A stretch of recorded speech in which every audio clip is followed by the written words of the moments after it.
21. Here we have the definition. Atrophy is a decrease in size or mass of a cell, tissue or organ due to reduction in cell size or cell number. It results from decreased protein synthesis and increased protein degradation. The causes of atrophy.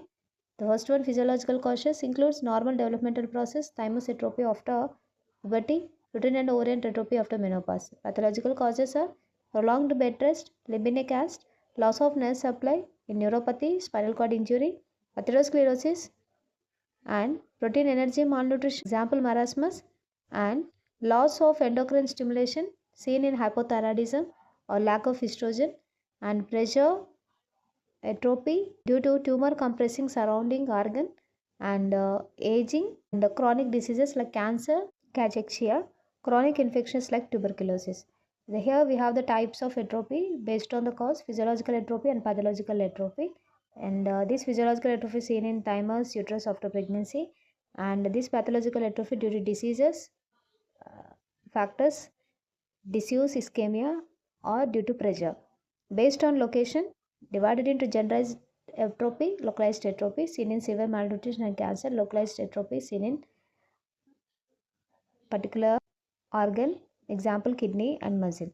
Based on mechanism, disuse atrophy, neurogenic atrophy, vascular atrophy, hormonal atrophy. And the risk factors: prolonged immobilization, sedentary lifestyle, long-term bed rest, lack of exercise, stroke, neuropathies, spinal cord injuries, chronic joint diseases like arthritis, endocrine disorders, elderly population, sarcopenia, loss of muscle mass, malnutrition, vitamin deficiencies, chronic alcoholism, and also cancer, HIV or AIDS, TB, chronic infections. So here we have the pathophysiology.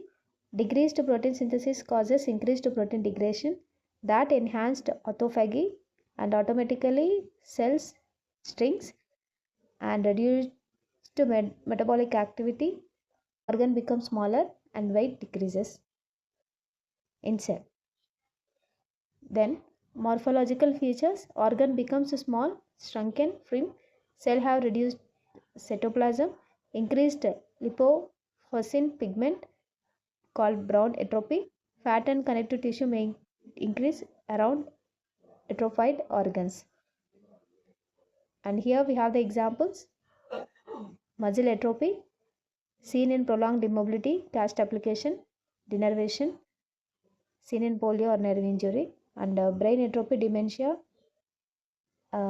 like Alzheimer's disease, and aging, chronic ischemia, and chronic related atrophy seen in uterine atrophy, post-menopause, testicular atrophy due to hormonal imbalance, kidney atrophy, chronic hydronephrosis is the cause, and renal artery stenosis is the second cause. The next one, skin atrophy caused by long-term steroid use. And here the management: physiotherapy, exercises to follow, strengthening training, a range of motion exercises, muscle reactivation therapies have to take, and nutrition support need to take high protein diet, vitamins B complex and D, minerals, calcium and magnesium. The medical management: treat chronic diseases like TB, cancer and HIV, and have to give the hormone replacement therapy like example estrogen for postmenopausal atrophy, manage neuropathic conditions, blood supply improvement, and the surgical treatment, nerve repair in denervation, removal of pressure causing tumors or cysts, orthotic devices to maintain mobility, and prevention: regular physical activity, early mobilization in hospitalized patient, adequate nutrition, avoid long-term immobilization, manage chronic diseases early.